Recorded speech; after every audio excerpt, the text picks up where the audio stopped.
this computer. Okay, so we are recording, guys, just so you know, everything you say will, you will be held accountable for.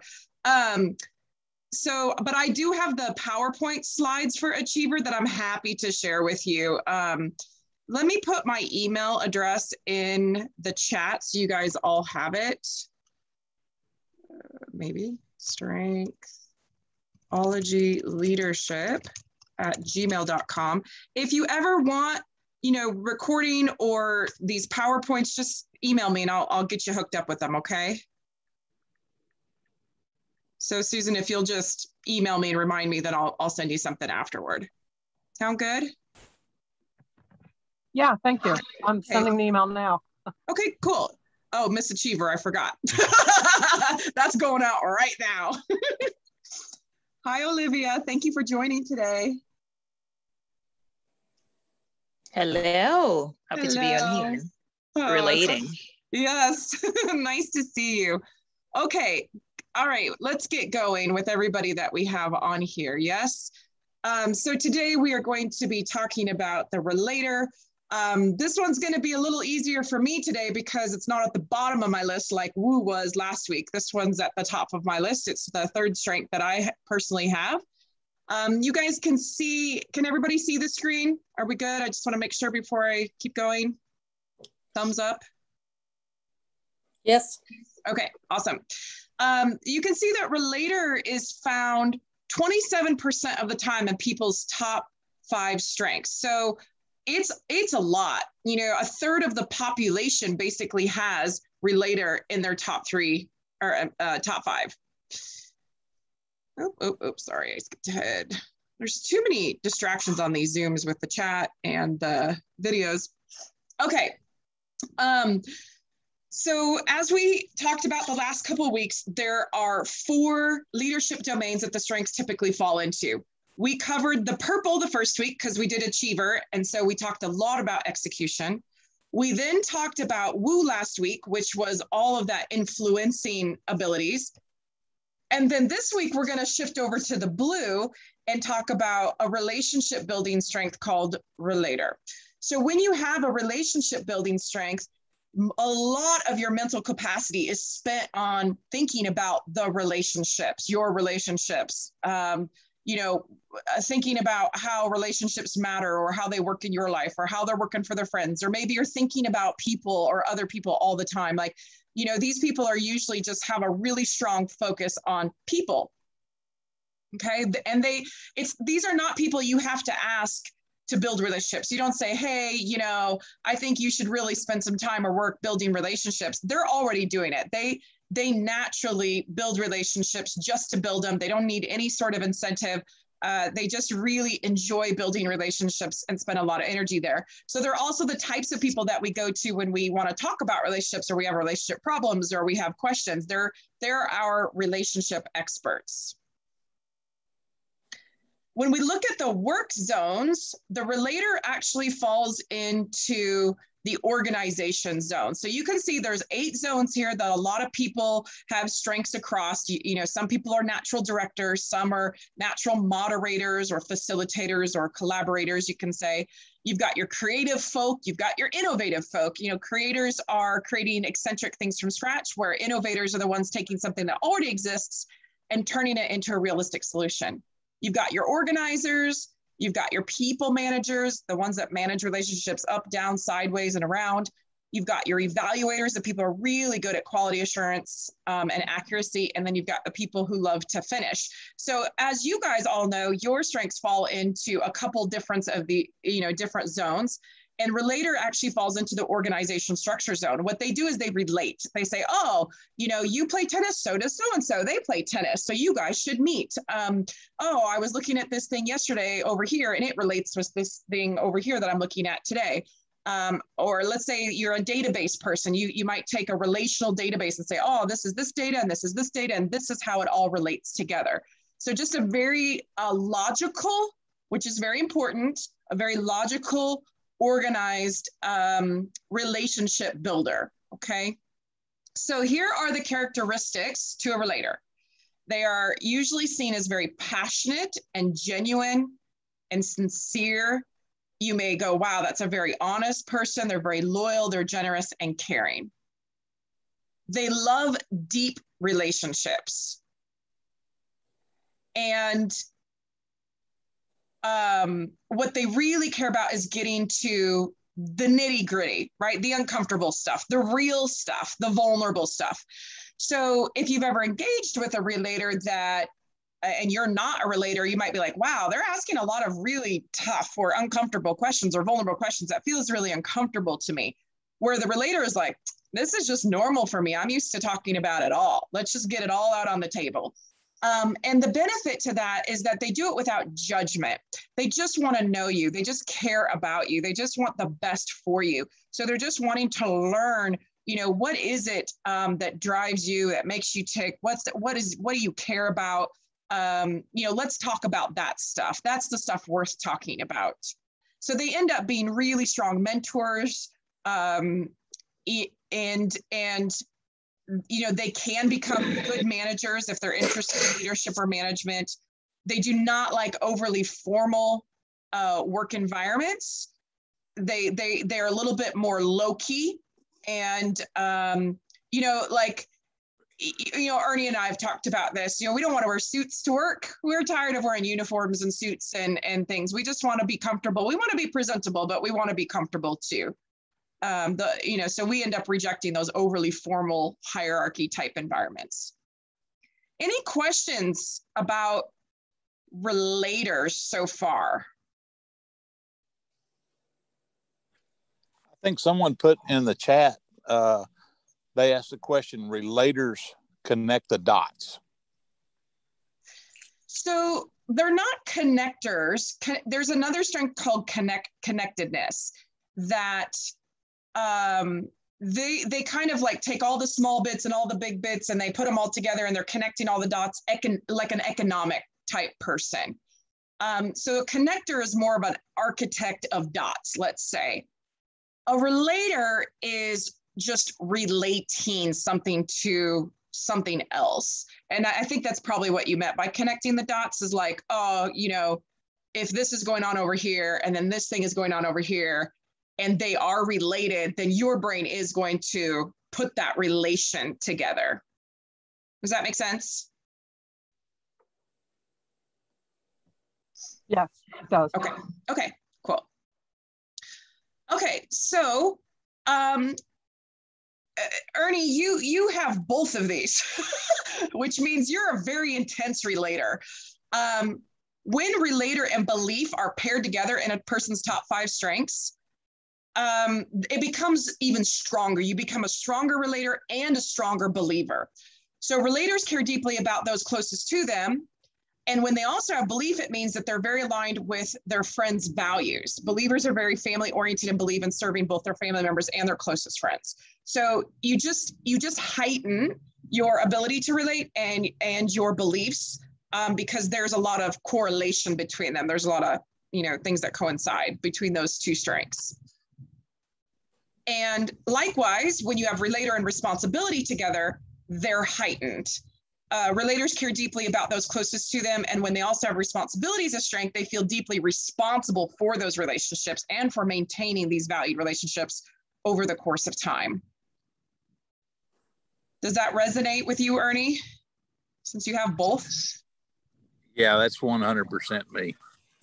Okay. That was what was so compelling for me as far as the CliftonStrengths program was. I was already pretty much self-aware about who I was and those type of things. But after I took the assessment. The assessment. Yep. Sorry. After I took the assessment, that's whenever I'm like, wow, this thing's pretty dang accurate. Yeah. Olivia, what do you think? Does this describe you pretty well?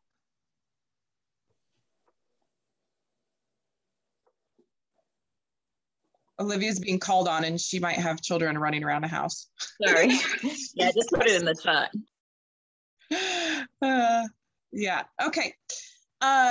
So then we also have the fact that Randy, Shanti also has relator as number 1. Yeah, right. Yeah.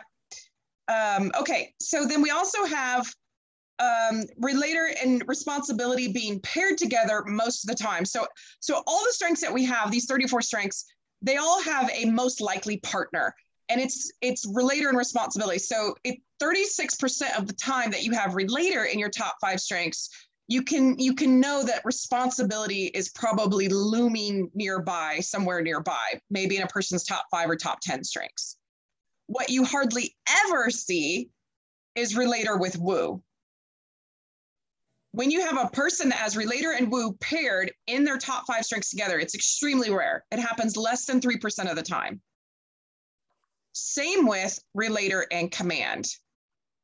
Do we have anybody here that has relator woo or relator command? I have relator command. Relator is 1, command is 5.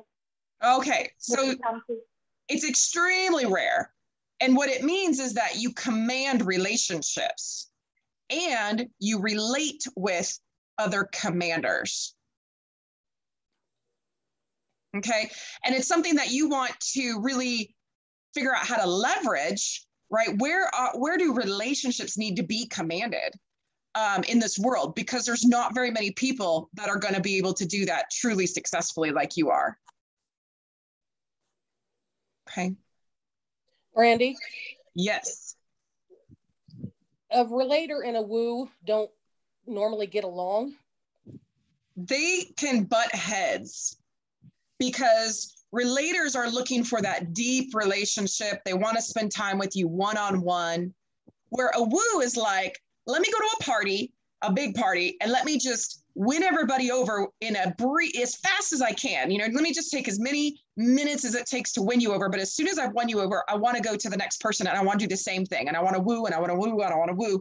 So you can see that if the woo values the social scene and winning people over and growing their network, where the relator is like, yeah, I just need my close peoples nearby and I just want to talk about deep things and I don't need to go get more, then you can see where those two personalities will have a hard time on that, just on that level, right? They might have other connectors or other things that push them away, but just on that level, there can be some friction sometimes.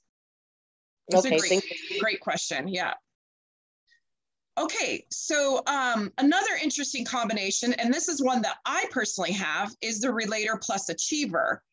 So because I have relator plus achiever, when people guess my strengths, they'll say, Brandy, you must be a responsibility person. You're so responsible. I'm like, I can see why you say that, and I can see why you think that. And I do have responsibility in my top 10, but I don't generally love responsibilities, the feeling of being responsible or having to do it. It feels like a big obligation to me. I like open space to achieve and relate, not necessarily that commitment to something. So when someone intensely achieves towards their relationships, you may think that, we have responsibility because we keep our commitments and we value the people, we value the relationship. And so, if I say I'm going to do something for you, it's because I want to do that thing for you. I want to execute for you. I want to achieve something for you or towards you. So it's more of that combination for me that makes it my reality, where someone else might perceive that as responsibility. Yeah, it's in my top 5 too, relator and achiever.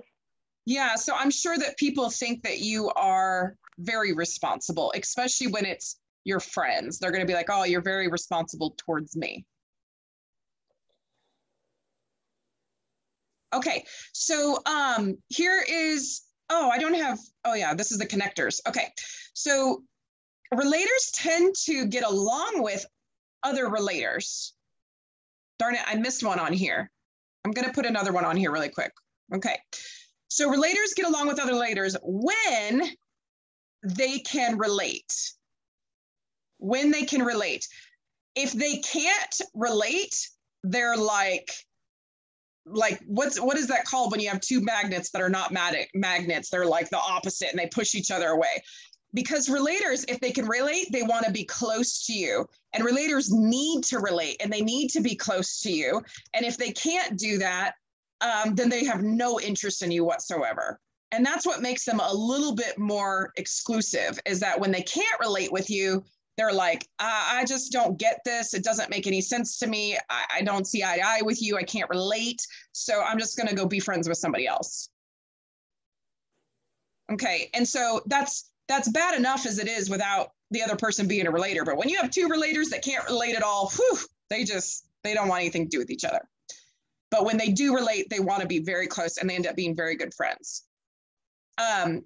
Relators also get along with empaths. Now, empaths come at it differently. They're a feeling-oriented person. They make decisions based on their feelings.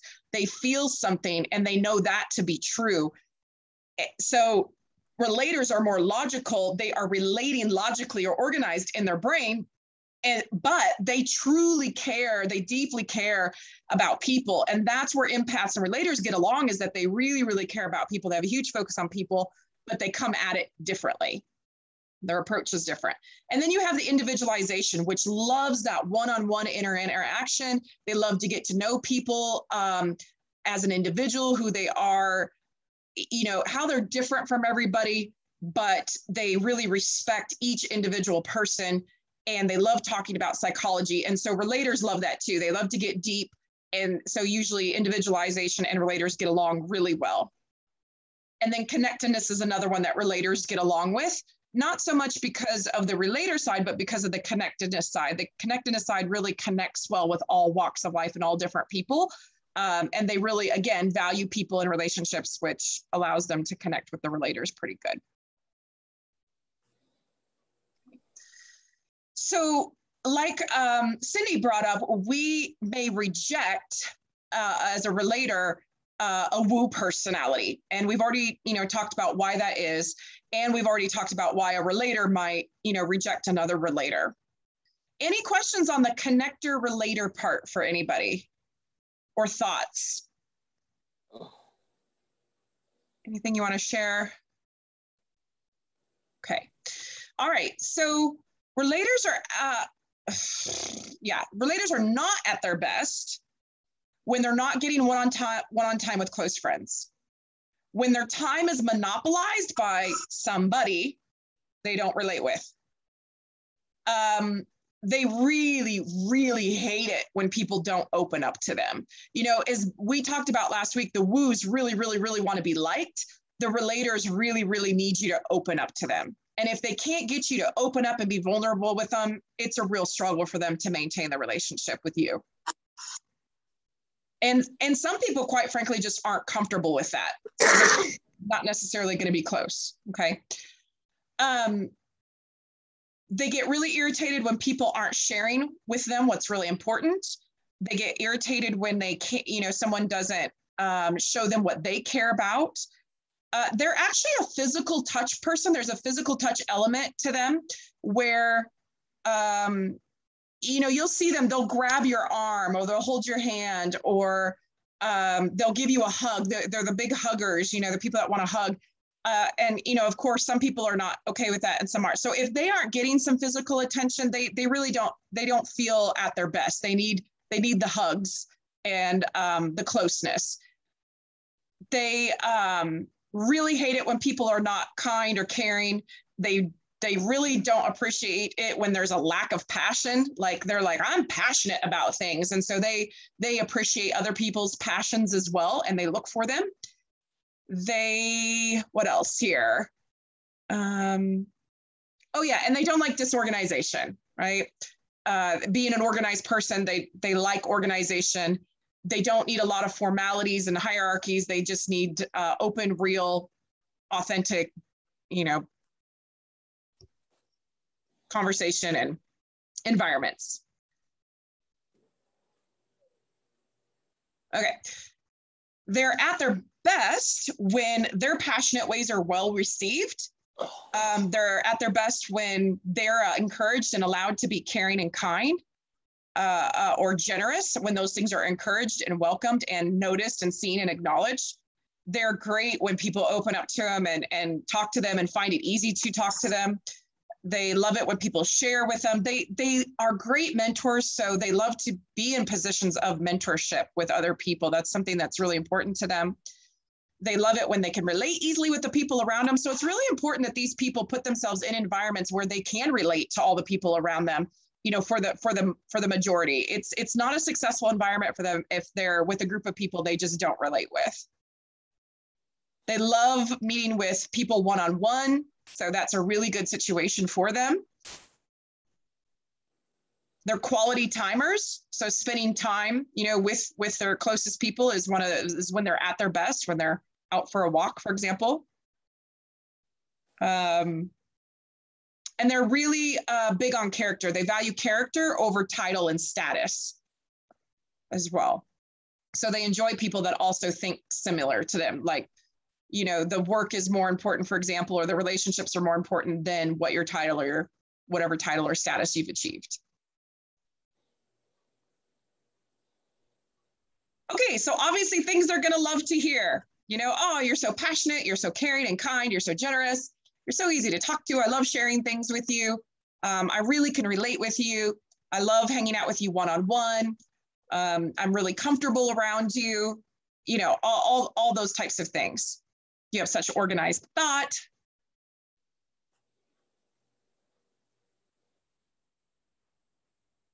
And they really hate hearing these things.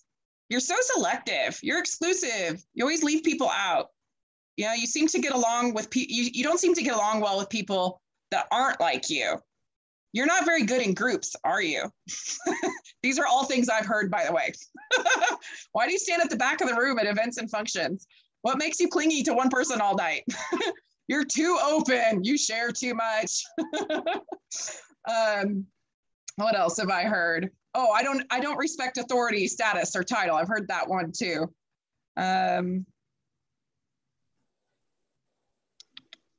Anybody else got any that's not on this list? No, but I can say I've only heard one. I've only heard one time somebody tell me you are too touchy-feely.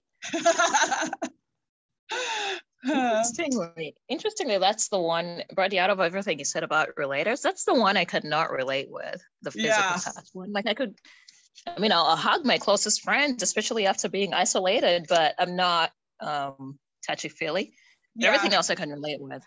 Right. And, you know, that's the beauty of this is that, you know, we're not necessarily going to have all the bullets here as a relator. And I really appreciate you saying that, Olivia, because that's important for all of us to know that when we look at these slides and we look at different people and their strengths, we can assume a certain degree of who they are based on these slides, but we can never know them fully without actually talking to them and asking them if these things apply to them.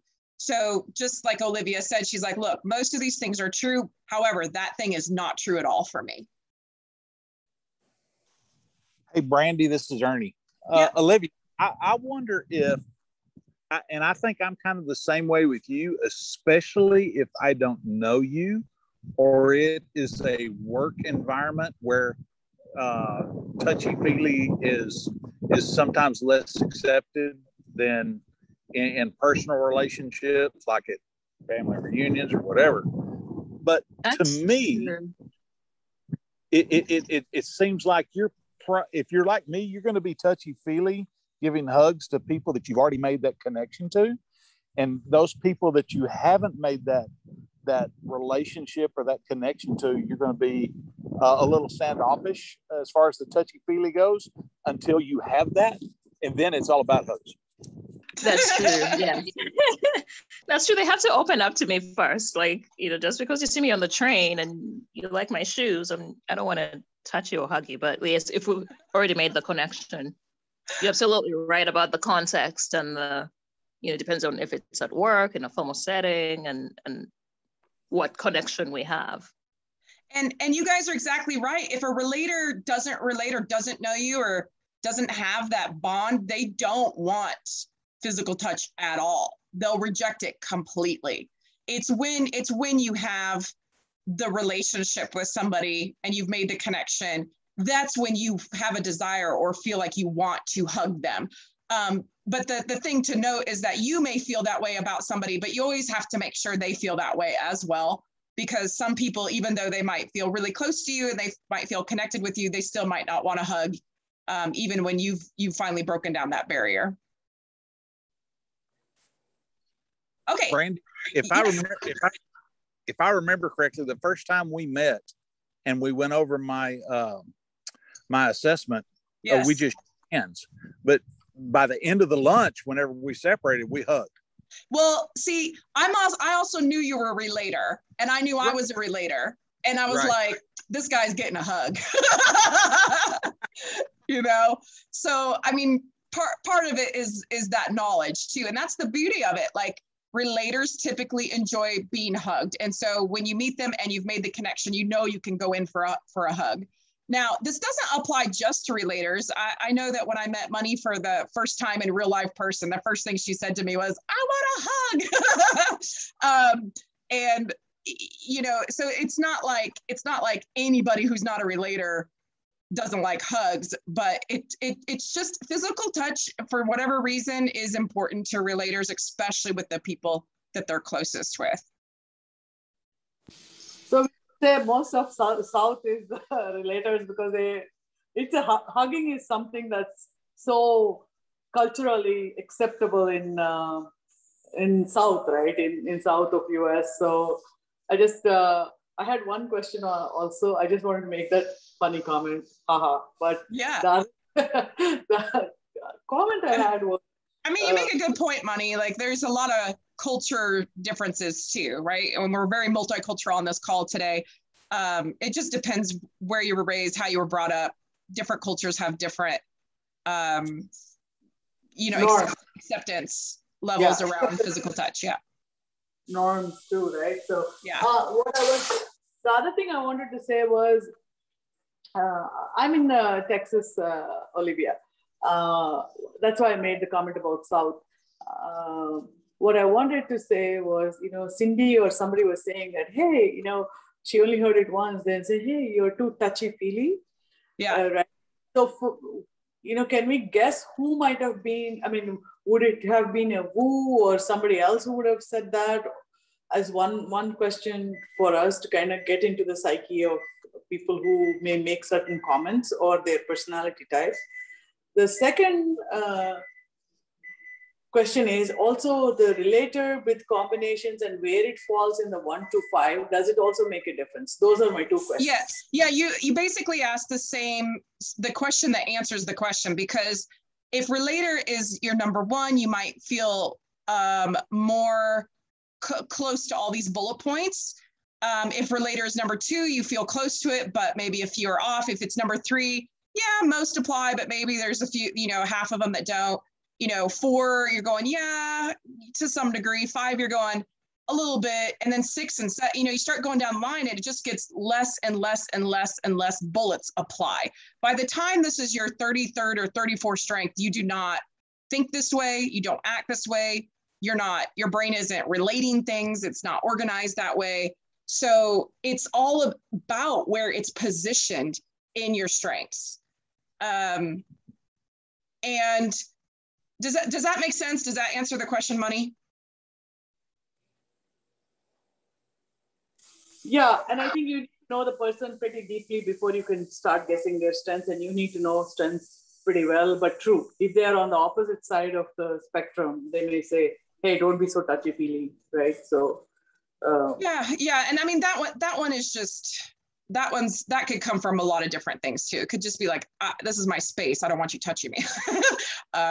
So yeah, I mean, I just know that when people have it in their top 5 or 10, they typically enjoy it with the people that they love, you know, their close friends, their close relationships. If you guys are not on mute, by the way, if you can put yourself on mute so that your background noise, it doesn't come through, that would be awesome. Okay, so what do relators like to be recognized for? They love to be told how passionate they are. They like to be recognized for their generosity and the kindness and the sharing and caring that they present. They like to be recognized for their openness, vulnerability, and transparency. They like to be recognized for how easy it is to open up and talk to them and how easy it is to share things with them. They love to be recognized for their mentoring abilities. You know, when someone says, oh, you're such a good mentor, you know, it's so easy to talk to you. They really, really love that. They love when they get recognized for their relatability. You know, oh, you relate really well with others. I've had that said to me, and it feels so good when people say that. They love it when they're recognized for spending one-on-one time with people. I've been told before by someone who was definitely not a relator that, you know, my one-on-one sessions where people were such a waste of time. And that completely shut me down because, of course, I think they're really valuable and I think it's really important and I see the benefit of them. And so I want to be recognized for those types of things, as well as my authenticity, my sincerity, and my, you know, trustworthiness. And the fact that I can, you know, maintain long relationships over the course of time. So you guys are starting to see this repeating pattern, right? Of the same things being said over and over and over, but just sort of flipped. So if we look at relator communication, they're going to prefer to speak with you one-on-one. They're going to speak typically with a genuine sincerity, love, kindness, and care. And they're going to ask about you and your well-being and your family members and the, you know, how people are closest to you. They remember those things about you. They may ask you really deep, vulnerable questions just to help you sort something out or to show you that they care. They're also going to share with you. They have this in their communication. They just want to openly share. They're not trying to boast or put themselves on a pedestal, but rather they are just sharing something with you that they feel compelled to share with you. And that says a lot. When a relator shares with you, they feel close to you, that if they do want to open up and share with you. They may also seek things that they can relate to you with so that they can connect and you know, have something in common with you. And typically they speak a little bit more on the informal side and on the personal level. If you are trying to communicate effectively with a relator, ask them how they are. Show them in way, you know, some ways that you care about them, about their relationships, about their family members, and you know, try to be open and transparent, and just tell them what's really on your mind, what you really care about, and then also, you know, just being trustworthy and being honest and truthful with them. They kind of have that sniffer, right? They sniff out things that you're like, you know, if someone's not being honest or real, they can usually sense that pretty good. And they're going to want to talk to you about things that they can relate with you on. So if you're trying to find areas to relate with them on, then the conversation is going to go much better. They kind of reject that formal talk. If you're talking very formally to them and then not getting personal and not talking about the things that really matter, they might not enjoy the conversation. And of course, they're going to enjoy that one-on-one time with you, even in a communication setting. Any questions? Let me pause there for a minute before I go on to the next section.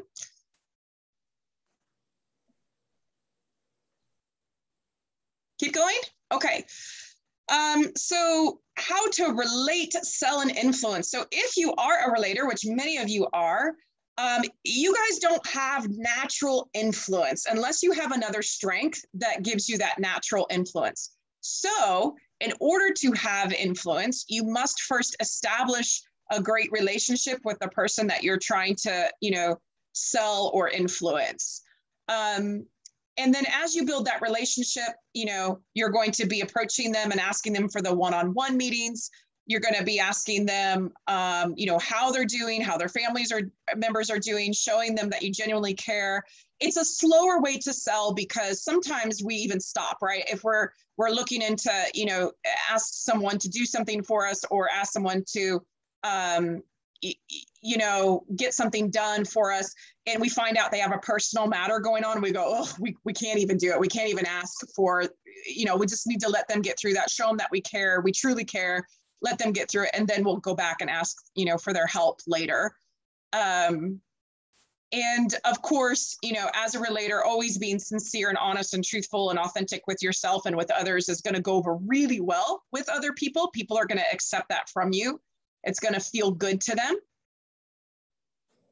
And then finding ways to spend time with potential clients so that you really get to know what they care about and what they're involved in and, you know, what they got going on. That's a way to really, you know, get close to them and make sure that anything that you're offering to them as a service or sometimes we just connect people to connect people, right? We might say, oh, these are the things going on in your life. So I've got some resources for you here. Let me, bring them to you to let, hopefully they'll help you be more successful.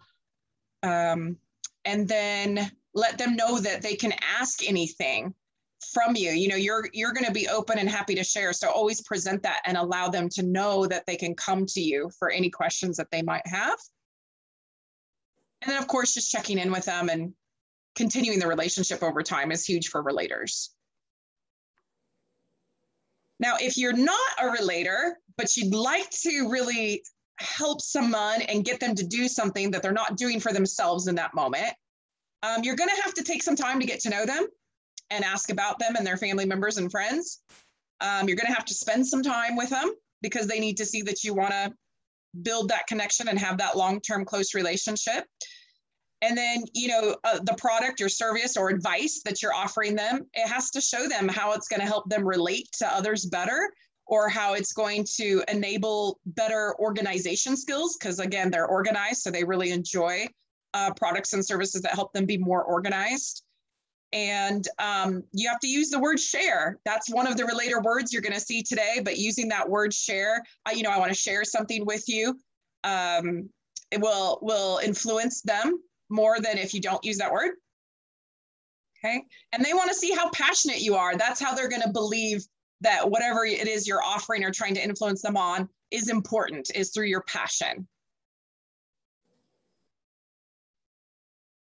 Okay, so how do we know if a relator is actually a relator? We're going to observe, if they're comfortable with that physical touch. We're going to, look at how they dress and speak. Is it formal or is it informal? Are they organized or are they disorganized?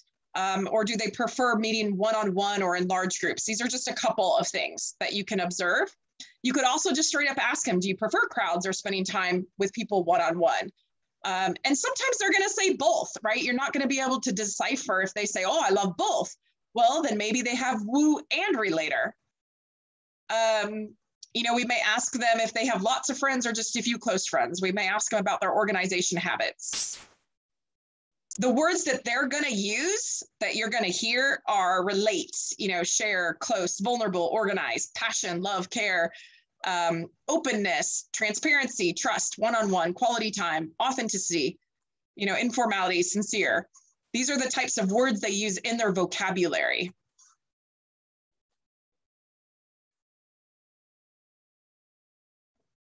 Okay. So as relators, as we've been talking about, you got to assess people's comfort level. People are not necessarily as comfortable being as open as you, as vulnerable as you, or, as again, with the physical touch thing. You don't want to expect everyone to be as passionate as you. Some people are just impassionate. Their brain doesn't work that way. They may be very excited and engaged in what they're doing, but it's not going to translate over to you like the way you would show passion if you were as engaged about, the thing that they're doing. So we just have to watch for that we don't assume, oh, this person doesn't care or they're not engaged in what they're doing just because they're not showing it the way we would. And Brandy, yes. Does that incorporate into, I run into a lot of people where things either are on the news, in my work life, in my personal life, and it's like, how can that not upset you, or how can that not bother you? Because I'm so strong-willed and passionate about it, and they come across as they don't care. Yeah, so it kind of depends on, again, the makeup of the other person. But what I also think you're describing, Cindy, is you're describing how passionate or how much you care about the specific things that you care about. And you may be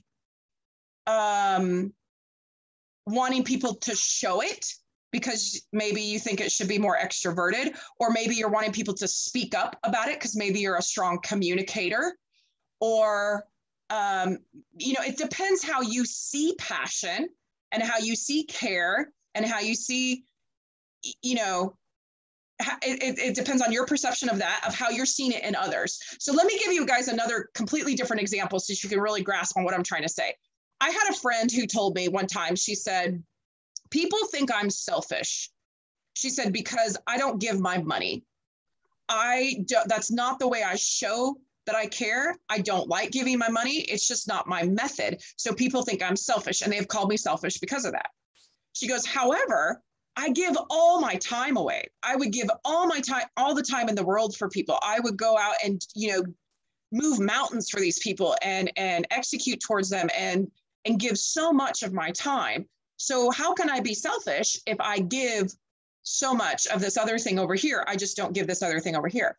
And we talked about how if you're the kind of person, when you look at other people, you think they're selfish when they're not giving their money, then you're deeming them as selfish because of your own perception. Whereas if you're the kind of person that values time, you'd say that person is not selfish at all. They always give their time, and they're very giving. So this comes from your own perceptions too, of how you feel about something, what you think about something, and then how you think other people should be showing those passions or showing that care or showing their interest. And if you're not seeing that based on your own paradigm, then you may not think those people are like that. But they may care just as deeply as you, but they may not show it the same way. Or they may not care at all about what you have, about what you care about. It's complicated. I understand it, and you made a lot of sense, and it actually made me realize I do just exactly what you said. Most people do. It's a human behavior. Yeah, and I guess my thing is I need to learn how to work on that, because I tend to want people to see it the way I see it and care about it the way I care about it. Yeah, I mean, and if you're a relator, which, again, we're not sure, but if you have that in your top 10, you will have an innate inside thing that wants to relate with people, and you want them to relate to you. You know what I mean? Yeah. Yeah. And so sometimes it can be hard as a relator to see things the way other people see them, and to go, oh, that's okay too. You can see things that way. It's different. I don't relate, but it's actually okay. Okay. Yeah. What else did we put here? Notice when your passion is perceived as elevated emotion. I've been told by people that my passion, when I'm just being passionate and I'm passionate, I'm talking, they're like, whoa, calm down. And I'm like, I'm not upset. I'm just passionate. And they're just like, well, it's too much for me. So you got to be really aware of that. What else? They may not be open or transparent like you. They may not have a desire to share, and not everyone seeks to relate, right? They may not want to get close to you or spend time with you or spend one-on-one time with you. That just might not be something they feel is a priority, or they might not be interested. That's not a need for them. Right? We can be exclusive and we can reject people because we don't relate with them. So we have to be very aware of that, so that we're not rejecting or not including people that just based on our own paradigms. And like I said before, it's a very, very important for us to put ourselves in environments where we can really relate with all the people around us. Okay, so when working with others, we need to proactively set up that one-on-one time to connect. We need to show colleagues we care, not only by having conversation and being in a relationship with them, but by being accountable and productive. Sometimes we get a little too chatty. So we gotta get back to work, especially in a work environment. We can bring that passion, but we have to acknowledge when it's overwhelming, and we have to pull back a little bit in those situations so we don't overwhelm people that we're working with that are not like us. We've already talked about this. Hug those who like hugs and we feel close to, but don't do that with people that don't want that and that we don't feel close to. We always need to respect people's boundaries, and we need to be aware of who wants to discuss the personal topics as well as the professional topics. Some people don't want to discuss their personal life at all. They're very private. And then when someone tells you something and they say, this is a secret, or this is private, or this is confidential, you got to make sure you do that, because our tendency to be open and share can really hurt other people's feelings when they didn't want that to be public knowledge. And then, although we value character and personality above status and title, we got to be really conscientious of the fact that there's other people out there who value that status and title just as much as we don't value it.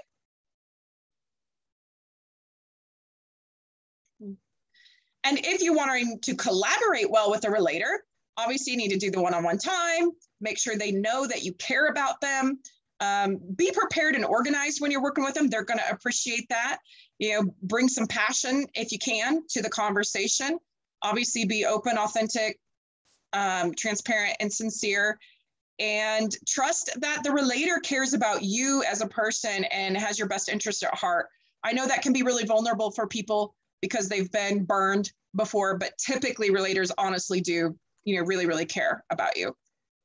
And then, so of course, sharing with them what really matters to you, or what you really care about, or what's, you know, not working, or what needs to change. That's somewhere where they can step in and help. So for effective relationships, you know, when relators can partner with other relators that you know, equally or simultaneously share and receive, that's a winning relationship there for relators. When they find people that love that quality time where you can spend time walking and talking and just spending time together, that's usually a very effective relationship for a relator. And also to have, you know, really good, deep, vulnerable relationships, it's really important that there's an understanding that there is no judgment, that it's really about, let's talk about it because I care. You can make your own decisions. I'll support you, but let's just talk about it so that you can make, you know, better decisions for your own life. And then, you know, prioritizing and organizing time together is really important. Sharing those experiences and connecting is really important for the long-term relationships for relators. And I just thought it was cute. There was a guy on LinkedIn that said, sharing is caring. And I thought, oh, you're a relator. He used 2 words right in the same post. Okay. So leading effectively as a relator, we want to, of course, do the one-on-ones, make those a priority with our team members. We want to get to know what our team members really care about and mentor them wherever we can if they'd like our mentorship, as well as, you know, sharing our experiences with them so they can relate and connect with us as leaders. You know, we can show them a great deal of care by taking their careers seriously and saying, okay, if you want A, B, C, D, A, and E in your career, then how can I get you those resources? How can I get you those connections? How can I be a catalyst for your career movement? That's a strong way that relators can come at working with their team members to help them as leaders. And then always building that trust. You know, if you guys haven't read it, Speed of Trust is one of the best books I've ever read on building trusting environments with team members. And this is not necessarily the typical approach that you hear about being that professional leader. This is the approach of, no, I as a leader, I'm going to care about you for real, and I'm going to help you do whatever you need to be at your best in your life, whether that's staying on my team or leaving my team or whatever. Like you know, what's most important, what's the highest priority is building that great relationship with you and maintain it over the course of your lifetime. And then it's really important as this kind of leader to communicate the fact that you care more about character rather than status or job title. That helps other team members understand, okay, I shouldn't be like trying to go get the title, trying to go get the status. I should be, you know, having good character, meaning I need to build this good relationship with this person, you know, being authentic, honest, and real. And that's how I'm going to be successful on their team. If you're coaching a relator, some of you guys are coaches, you know, obviously, first and foremost, let them know that you care about them, meet with them one-on-one, don't act too formal, be open, honest, and authentic, openly share those experiences so that they can connect to you and relate to you and take what you say seriously for themselves, and help them locate environments where informality, transparency, openness, and vulnerability leads to success. Make sure they understand the implications of being too open or too friendly, or even informal in certain situations. They need to know where that's appropriate, where it's not, for them to be successful. And then obviously, you know, reciprocating their sincerity and being genuine is going to go a long way with these coachees. These are some actions that the relators can take during their week to make sure that they are always staying in their relator lane and using their strength every single week. What thoughts are coming to y'all's minds as we've talked about the relator today?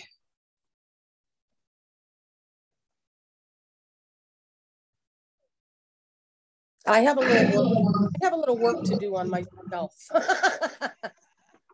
Yes, well, you know, for the rest of the group, just so you know, Cindy has restorative, just like you, Moni.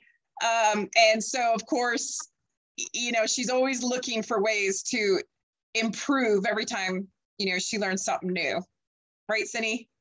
Yes, I have a little work to do. I have to think a little differently at times. I kind of get set in a certain way, or I jump the gun and think, well, wow, I can't believe they're like that. And yeah. I jumped the gun and thought, you have no idea why they're going to be like that. So yeah, I need to stop and think a little bit. Yeah, and going, instead of going, why would they do that?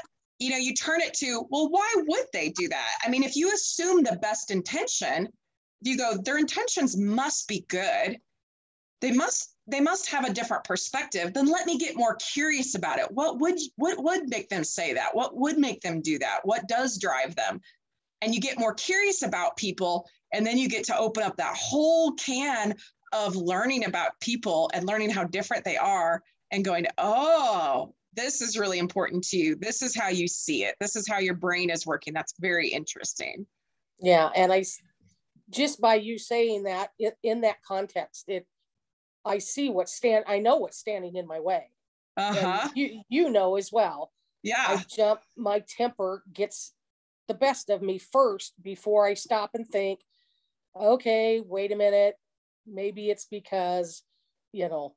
Yeah. And again, you're assuming that the other person is taking that action for a certain reason based on your own set of beliefs. Because if you were to take that action and do that thing, you would be slapping somebody in the face intentionally. You would be saying something with that action. So yeah. When they take that action, you automatically think from your own paradigm, which is, oh, well, they must be trying to hurt me because they just did this thing that if I did that to someone, it's because I would be trying to hurt them. But in reality, they don't even think about it. If they don't think like you, it hasn't even crossed their mind. Yep. Very, very good point. Very informative. And I learned something today. Good. Yeah, I've learned a lot today. Good. We always learn something from Brandy, so that's amazing. I just wanted to make one comment. Yes, Moni. I think this overly formal organizations for relators is something that need to be aware, because corporate America sometimes gets very formal, and when you do your volunteer thing, I think it's different, right? Because you want to have the natural rapport and friendship. I mean, in corporate America too, we want to be friends, we want to work with friends, but it doesn't always work that way. But other areas, so just that stuck out with me, that formal organization.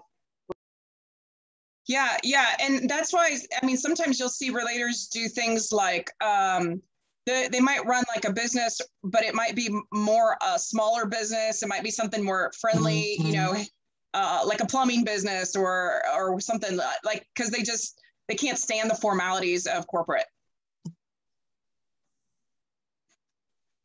Olivia, did you have something to share too? I did a couple of things to share. This was a well-spent hour. Good. One of the things that was interesting to me was when you were talking about how to sell and influence as a relator. You know, I often feel, on the one hand, I don't consider myself a salesperson, but I consider myself a relator. And sometimes I'm annoyed by the fact that innately I feel like I have to cultivate that relationship and get to know people. And sometimes it's internally annoying to me. Like I want to be able to just walk in and be like, hey, get this because you need it, you know, just cut to the chase. Yeah. But, you know, it is true that by cultivating that, you're more likely for these people to be repeat customers and have like a longer term relationship, which ultimately is what I want. I don't want to just make like a one-time sale. I want to build like a long-term relationship. So that was interesting. Yes. And then to the point that I think Cindy was making, you know, I'm often in the same boat of like, what? How do you not care about this? What kind of person are you? Like, does your heart beat? Like, you know, so just being able to take a step back and be like, this is my perspective. And just because I'm so passionate about it doesn't mean it's the only perspective. So like use my relator skills to actually dig deeper and see why they see it that way. Yes. And understand them better is my homework. Yeah. So thank you. Yes. Thank you for sharing that. That was really, really insightful. Yes, Olivia, you hit the words you just used, hit the nail on the head for me. Thank you. Anybody else, Susan or Julie, did you guys have anything you wanted to share? Now that we took the deep dive into this, I agree with the relator. I was confusing relator with woo, which I am not.